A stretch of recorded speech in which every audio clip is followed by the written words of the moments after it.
Crisis de identidad es nuestra lección de esta semana.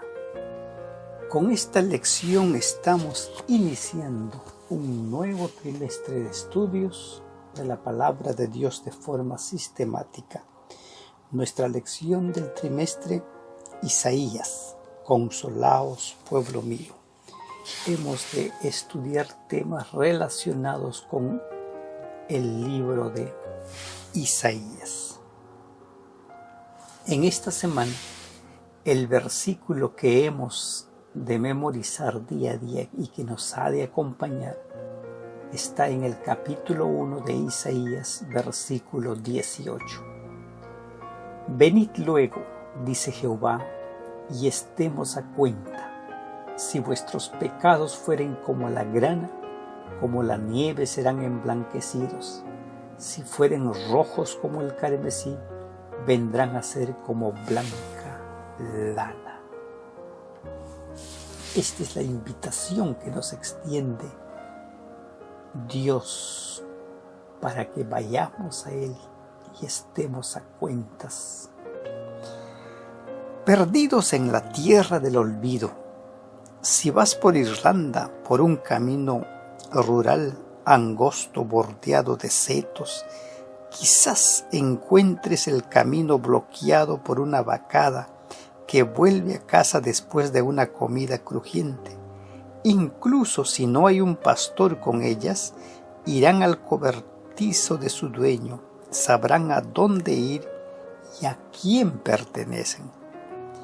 Si un niñito en una tienda se separa de su madre y grita, perdí a mi mamá, es posible que no sepa exactamente dónde está él ni dónde está su madre, pero en medio de un mar de madres que caminan por la tienda, reconocerá a la madre que es suya únicamente.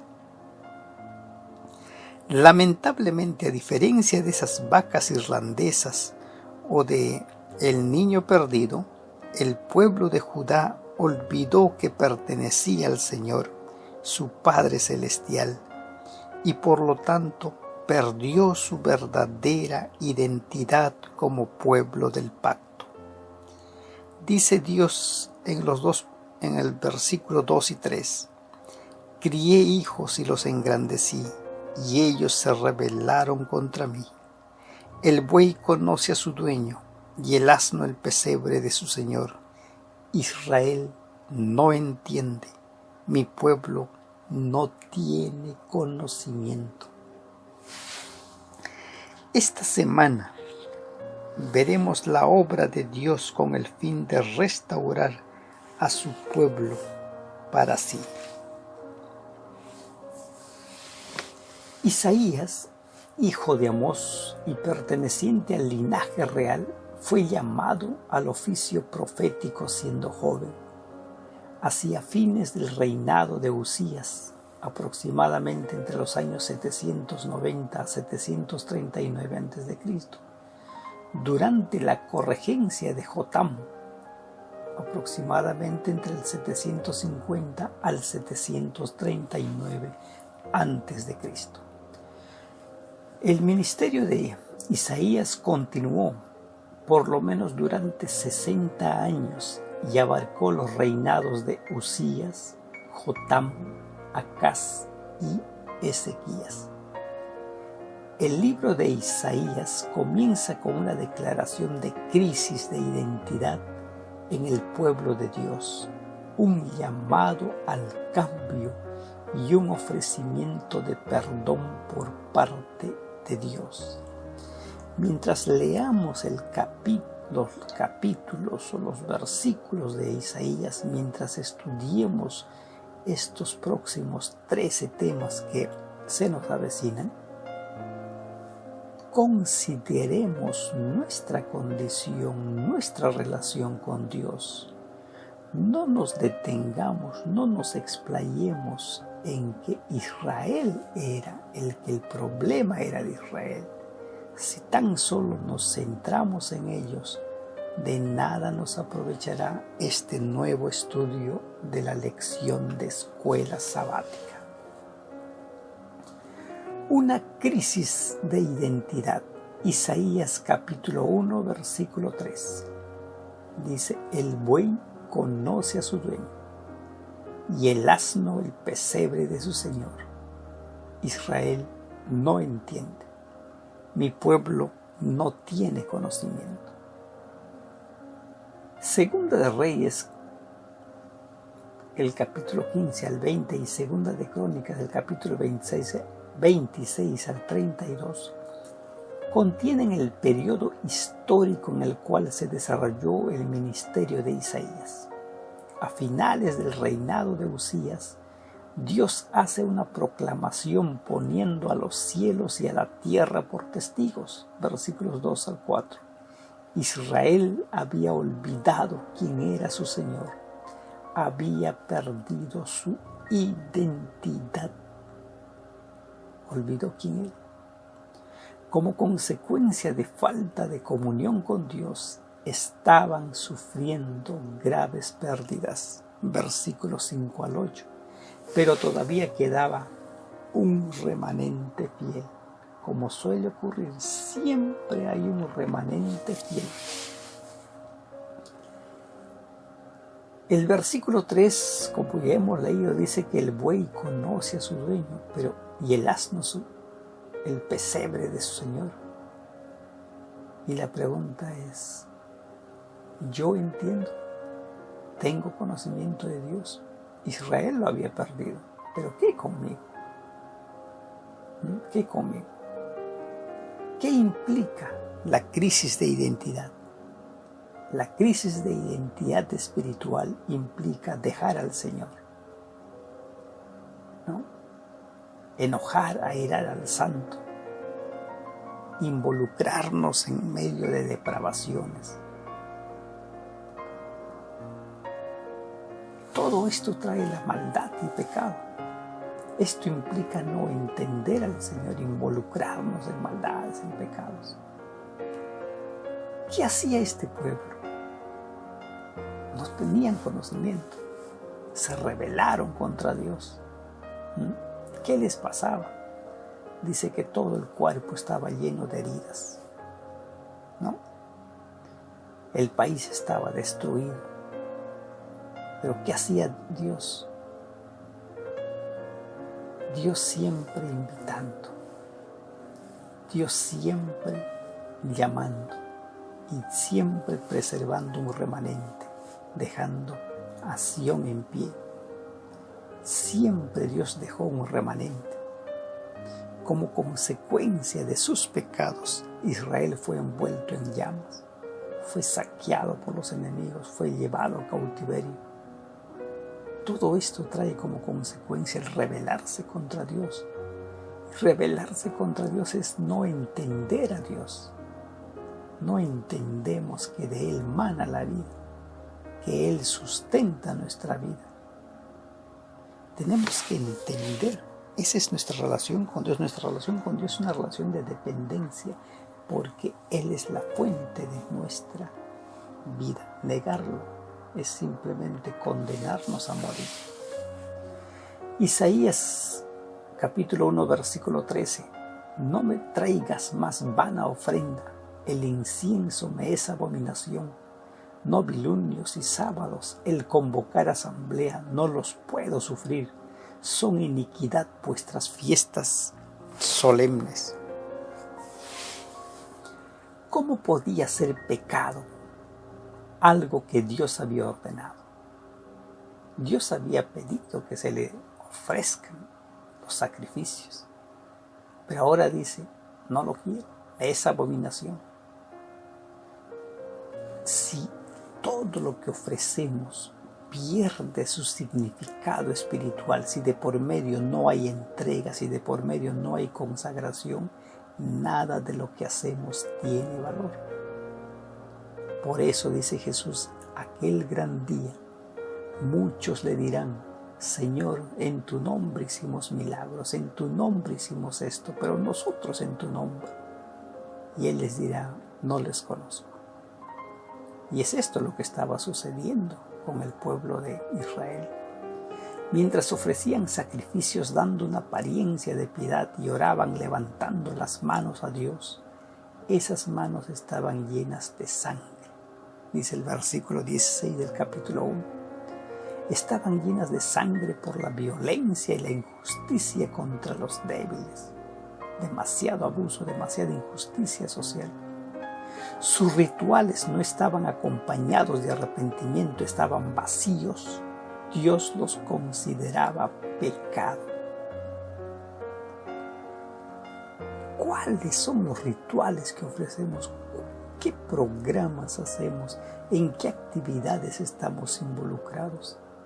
¿Será que también Él nos dirá, no los soporto, no los puedo tolerar? Este error se repitió otras veces en el pueblo de Dios. En Mateo 23 al 28 también habla de que simplemente eran como sepulcros blanqueados, ¿verdad? Entonces necesitamos examinarnos a nosotros mismos para no caer en el mismo error que ellos.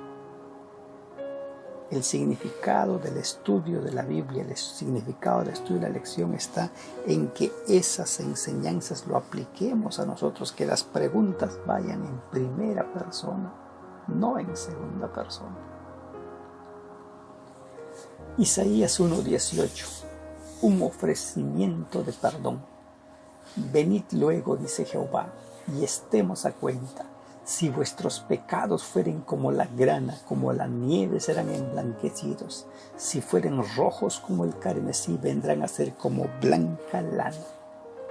Dios ofrece cambiar el rojo de la sangre que cubría las manos de los israelitas por el blanco de su pureza. Quiere perdonar nuestro pecado y purificar nuestro corazón. No hay pecado que Dios no pueda perdonar si de corazón es confesado, si vamos con los corazones contritos y humillados a pedir perdón.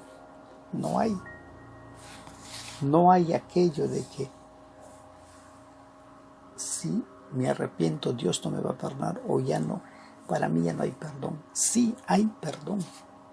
Los únicos pecados que Dios no perdona son aquellos que no los queremos confesar. Solo nos pide que vayamos a Él con la intención de arreglar nuestras cuentas, arrepentidos, corazones arrepentidos. El perdón viene acompañado por un cambio de corazón, un nuevo corazón, dice Jeremías capítulo 31, versículos 31 al 34. Cuando reconocemos nuestra necesidad de perdón, estamos listos para aceptar todo lo que Dios tiene para darnos.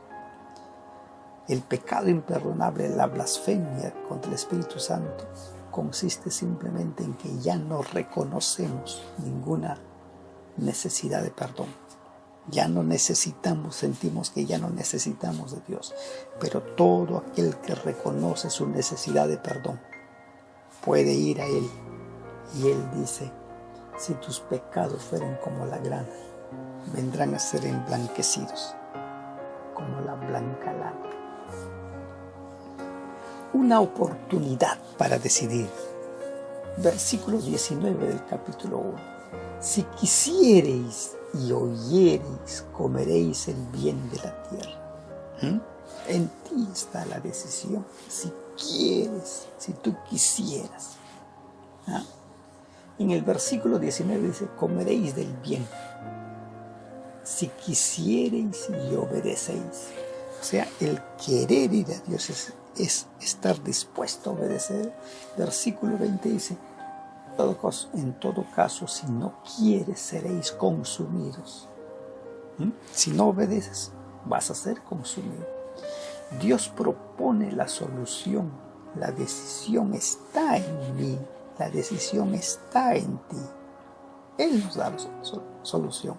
Solo hay dos caminos a seguir: a Dios o a Satanás, vida o destrucción.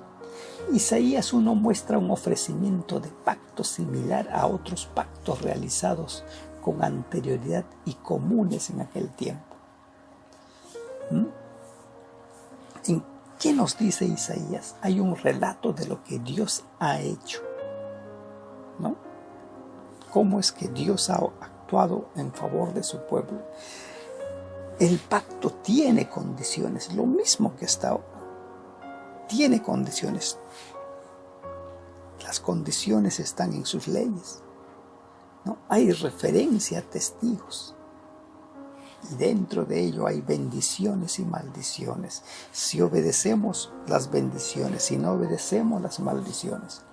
Por mucho que hayamos pecado o por muy lejos que nos hayamos apartado de Dios, no hay límite para la gracia divina. Él siempre está dispuesto a perdonarnos. Un punto sin retorno. Os mostraré pues ahora lo que haré yo a mi viña. Le quitaré su vallado y será consumida. Aportillaré su cerca y será hollada. Isaías 5:5. ¿Qué más se podía hacer a mi viña? Pregunta Dios, que no haya hecho por ella. ¿Verdad? ¿Qué más? Aunque el perdón de Dios no tiene límite, nosotros podemos limitarlo al rechazar hasta llegar al punto sin retorno del pecado contra el Espíritu Santo. Mateo 12, 31-32. Hebreos capítulo 6, versículos 4 al 6. Ya hemos mencionado, el pecado imperdonable simplemente es no sentir ya la necesidad de perdón, no sentir la necesidad de buscar a Dios, ya no hay más. Dejar de oír las súplicas del Espíritu es un punto al que es difícil de llegar. La paciencia divina no se cansa. Segunda de Pedro capítulo 3, versículo 9. Su llamado es continuo. Dios hará todo lo posible para que no traspasemos ese punto. Solo nuestra terca decisión de no querer escucharlo puede hacer que nuestra alma quede desierta. Versículo 6. Entonces, el punto sin retorno es cuando ya nosotros hemos decidido ir tan lejos que ya no sentimos necesidad de buscar a Dios. No necesitamos la necesidad de perdón. Debemos dar a Dios todo el corazón o no se realizará el cambio que se ha de efectuar en nosotros, por lo cual hemos de ser transformados conforme a la semejanza divina. El Camino a Cristo, página 43. La confesión no es aceptable para Dios si no va acompañada por un arrepentimiento sincero y una reforma. Debe haber cambios decididos en la vida. Todo lo que ofenda a Dios debe dejarse. Tal será el resultado de una verdadera tristeza por el pecado. Crisis de identidad. Israel padeció este mal. ¿Y qué con nosotros? Nuestra lección, en resumen, ¿qué nos dice? Cuando el pueblo de Dios lo olvida y da por sentadas sus bendiciones, Él las recuerda que son responsables de su pacto con Él. Afortunadamente, señala su condición, les advierte sobre las consecuencias destructivas de abandonar su protección y los insta a permitirle que los sane y los limpie. ¿Sientes que estás alejado de Dios? ¿Sientes que Dios no te escucha? ¿Sientes que has pecado tanto que ya no hay nada más que hacer por ti? Escucha lo que dice el Señor. Si tus pecados fueran rojos como el carmesí, los convertiré blancos como la blanca lana. Dios ofrece perdón total. No hay pecado confesado que Dios no perdone si de por medio hay un corazón arrepentido. Volvamos a Dios. Iniciamos un nuevo año dentro de algunos días, pero iniciémoslo con nuevos objetivos, con nuevos blancos. Que nuestra meta sea ser fieles a Dios. El camino está abierto. Dios ha hecho ya todo lo que está a su mano para que tú y yo seamos salvos. Preparémonos para el encuentro con Dios. Que Dios te bendiga. Amén.